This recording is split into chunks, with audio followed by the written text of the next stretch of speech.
দেখছেন পদ্মা নিউজ 24.com-এর রাত 8:30টার বিশেষ বুলেটিন ফ্ল্যাশ নিউজ। সাথে আছি আমি অনিন্দিতা প্রকা। facebook.com/poddanews24 পেজ ফলো করে আমাদের সাথেই থাকুন। ভবিষ্যতে কোনো স্থাপনার নাম তার নামে না রাখার অনুরোধ জানিয়েছেন প্রধানমন্ত্রী শেখ হাসিনা। এমনকি শেখ হাসিনা মেডিকেল কলেজ হাসপাতাল থেকে নিজের নাম বাদ দিতে নির্দেশ দিয়েছেন প্রধানমন্ত্রী। বৃহস্পতিবার সকালে জাতীয় অর্থনৈতিক পরিষদের নির্বাহী কমিটি একনেকের সভায় প্রধানমন্ত্রী এই নির্দেশনা দেন বলে সাংবাদিকদের জানিয়েছেন পরিকল্পনা মন্ত্রী আব্দুস সালাম। বলেন, এ ব্যাপারে সংশ্লিষ্টদের নির্দেশ দিয়েছেন প্রধানমন্ত্রী শেখ হাসিনা।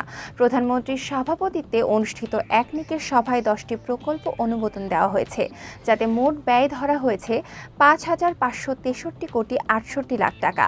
এর মধ্যে সরকার দেবে 5,203 কোটি 21 লাখ টাকা, আর বিদেশি উৎস থেকে আসবে 360 কোটি 47 লক্ষ টাকা।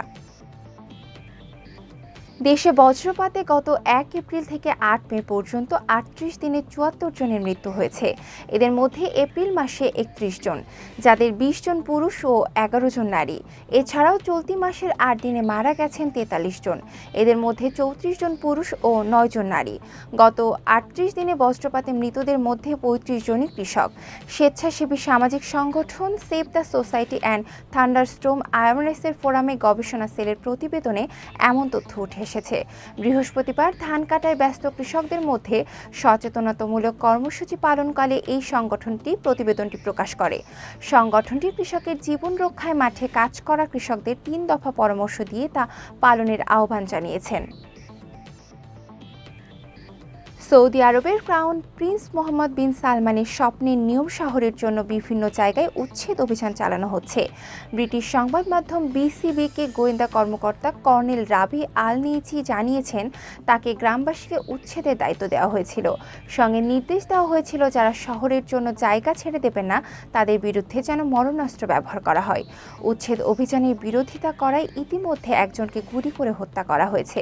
$500 বিলিয়ন এই শহরটি ক্রাউন প্রিন্স সালমানের ভিশন 2030-এর অংশ।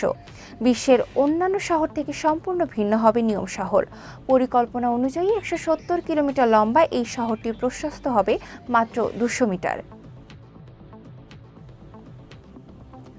দীপবীরের সম্পর্কে ভাঙনের একটা গুঞ্জন ছড়িয়েছিল, কারণ রণবীর সিং এর প্রোফাইল থেকে দীপিকার সঙ্গে বিয়ের সব ছবি ডিলিট করা নিয়ে। সেই রেশ না কাটতেই আবারও আলোচনায় রণবীর সিং। বিচিত্র সব সাজ পোশাকে জনসম্মুখে এসে বহুবার আলোচনার জন্ম দিয়েছেন। তবে এইবার হাই হিল আর কোটি টাকার নেকলেস পরা রণবীরকে দেখলেন দর্শকরা। সোশ্যাল মিডিয়ায় একটি ভিডিও ছড়িয়েছে, দেখা যায় তার পরনে সাদা রঙের শার্টিন শার্ট, ম্যাচিং ট্রাউজার। রং মিলিয়ে পায়ে পরেছেন হাই হিল, গলায় নেকলেস। এমন লুকে রণবীরকে দেখে ভূয়সী প্রশংসা করেছেন নেটিজেনরা। দ্য ফ্রি প্রেস জার্নালের তথ্য অনুসারে মুম্বাইয়ের একটি অনুষ্ঠানে গিয়েছিলেন রণবীর সিং। তার গলার নেকলেসটি ডায়মন্ডের তৈরি, বাংলাদেশি মুদ্রায় যার দাম 2,63,00,000 টাকা।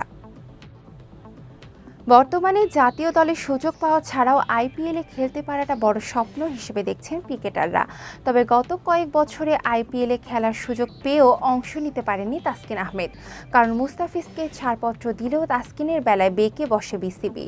এবার আইপিএল খেলা নিয়ে মুখ খুলেছেন তাসকিন। বৃহস্পতিবার জিম্বাবুয়ের বিপক্ষে চতুর্থ টি-20 ম্যাচের আগে সংবাদ সম্মেলনে আসেন তাসকিন। এ সময় আইপিএল খেলা নিয়ে প্রশ্ন করা হয় তাকে। জবাবে এই টাইগার পেসার বলেন যে জিনিসটা চলে গেছে, এটা তো আর নিয়ন্ত্রণে নেই, সামনে খেলবেন। শুধু আইপিএল না, আরও অনেক লিগ আছে। জলবায়ু পরিবর্তনের অন্যতম ক্ষতিগ্রস্ত এলাকা হচ্ছে রাজশাহীর চর খিদিরপুর। বর্ষাকালে নদী ভাঙনে আর খরার সময় উত্তপ্ত বালির গরমে অসহায় এখানকার মানুষ। চিকিৎসার কোনো ব্যবস্থা না থাকায় সবচেয়ে দুর্ভোগ পোহাতে হচ্ছে এখানকার নারীদের। বিশেষ করে গর্ভবতী ও প্রসূতি নারীদের কাছে এই এলাকাটি যেন মৃত্যুর জগৎ। বিস্তারিত দেখুন মাসুমা ইসলামের প্রতিবেদনে।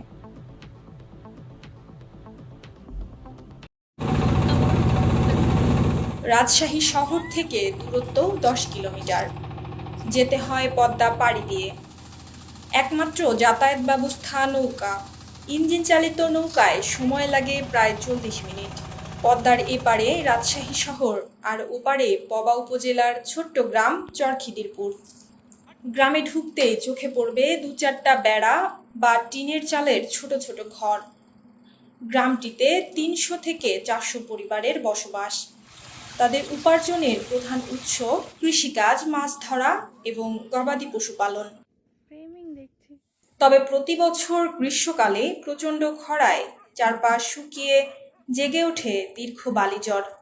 তখন সবচেয়ে বেশি সমস্যায় পড়েন এই গ্রামের নারীরা। অসুখ বিসুখ হইলে আমরা শহরে বাজারে এই আর একটা হাতীয় ডাক্তার আছে, তো এই ওষুধ খাই, তখন যদি না খামে তখন বাজার যেতে হয়। গোটা তখন চর হাঁটতে হয়, এদিকে গোটা নদী শুকিয়ে যায়, তখন গোটা হাঁটতে হয়।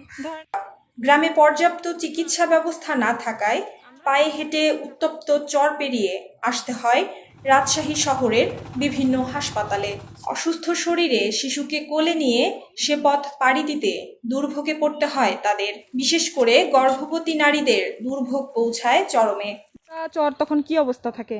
তখন ওই পরে সব যায়, তখন ওষুধ আনতে অসুস্থ মানুষ হাঁটে যেতে হয়, আবার ওদিকে আবার লাই চড়তে হয়, হাঁটে আবার মানুষ চলে যাচ্ছে, যায় আবার ছেলে হয়েও দিচ্ছে, না এখানে থাকতে না, এখন মেডিকেল যেতে হবে। আচ্ছা, গ্রামে স্বাস্থ্যকেন্দ্র না থাকায় অব্যাহত খরায় এসব মানুষ প্রাথমিক চিকিৎসা সেবাও পান না। একমাত্র ভরসা গ্রাম্য চিকিৎসক। তার প্রাথমিক অবস্থায় তাদের সমস্যা হয় আর কি, ডেলিভারি হওয়ার সময় সমস্যা হয়। তো অনেকে আছে যারা একটু শরীর স্বাস্থ্য ভালো, তাদের ডেলিভারিটা ইজি হয়। আমাকে ডাকে, আমি যাই, যা প্রয়োজন সেটা দিই আর কি, চিকিৎসা মতো দিই। তারপরে যদি দেখা যাচ্ছে লং টাইম হচ্ছে না, তখন দেখা যাচ্ছে সঙ্গে সঙ্গে বললাম যে হবে না, এখানে ডিএমসির একটা ব্যাপার আছে বা অন্য কোনো ক্রিটিক্যাল যদি কাজ থাকে, তাহলে রাজশাহী মেডিকেল কলেজে নিয়ে যাওয়াটাই ভালো হবে, তখন আমি পাঠিয়ে দিই আর কি। এদিকে বন্যার সময় প্রসূতি সেবায় নৌকার ব্যবস্থা করা হলেও খরায় কোনো ব্যবস্থা নেই। সরকারিভাবে ব্যবস্থা চাইলেও তো এটা কোনো মতেই করা সম্ভব নয়। এটা যতগুলো বাংলাদেশের চর এলাকা আছে বা হাঁটাপথ আছে, এই বালুর মধ্যে দিয়ে কোনো কিছু নিয়ে আসা বা নিয়ে যাওয়া, কোনো রোগীকে বহন করার মতো কোনো ব্যবস্থা বাংলাদেশে নেই। আমরাও চেষ্টা করে এটাতে কোনো ফলপ্রসূ কোনো দিক আসবে না। অতএব আমরা নদীপথেই যেভাবে হোক আসার, এবং যারা অসুস্থ হয় তাদেরকে আমরা আগেই তাদেরকে ট্রান্সফার করা বা তাদেরকে নিয়ে আসার ব্যবস্থা করা হয়। যে হঠাৎ করে অসুস্থ হলে তাকে যেভাবে হোক নৌকা দিয়ে, দূর দিয়ে, ঘুরাই টুরাই হোক, যেভাবে হোক নিয়ে আসার ব্যবস্থা হয়। প্রতি বছর খরায় এভাবেই নানা সমস্যা ও প্রতিকূলতায় কাটে চরখিদিরপুরের নারীদের জীবন। এ সমস্যা নিরসনে কর্তৃপক্ষের যথাযথ পদক্ষেপ প্রত্যাশা করেন চরবাসী। মাসুমা ইসলাম, পদ্মা নিউজ, চরখিদিরপুর, রাজশাহী।